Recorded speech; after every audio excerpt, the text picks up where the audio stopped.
Series of our tutorial, we are going to discuss the nature of diplomacy, its history, and the ways in which modern diplomacy is conducted, including the selection and training of diplomats and the organization of diplomatic bodies.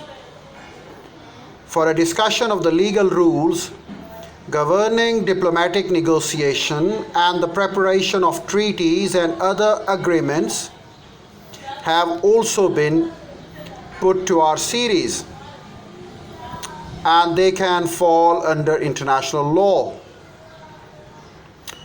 One venue for diplomacy, the United Nations, is considered in detail under this title. What is the nature and purpose of diplomacy? Diplomacy is often confused with foreign policy, but the terms are not synonymous.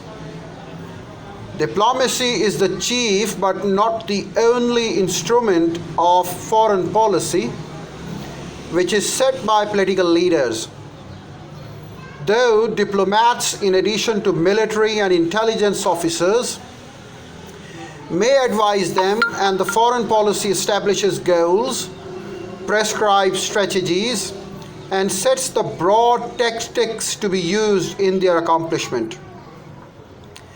It may employ secret agents, subversions, wars, or other forms of violence as well as diplomacy to achieve its objectives.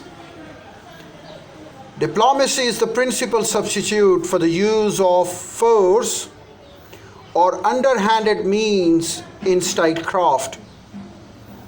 It is how comprehensive national power is applied to the peaceful adjustment of differences between states.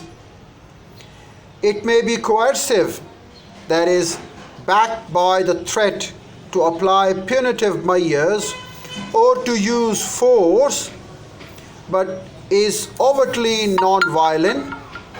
Its primary tools are international dialogue and negotiation, primarily conducted by accredited envoys, a term derived from the French envoyé, meaning one who is sent, and other political leaders. Unlike foreign policy, which generally is enunciated publicly, most diplomacy is conducted in confidence.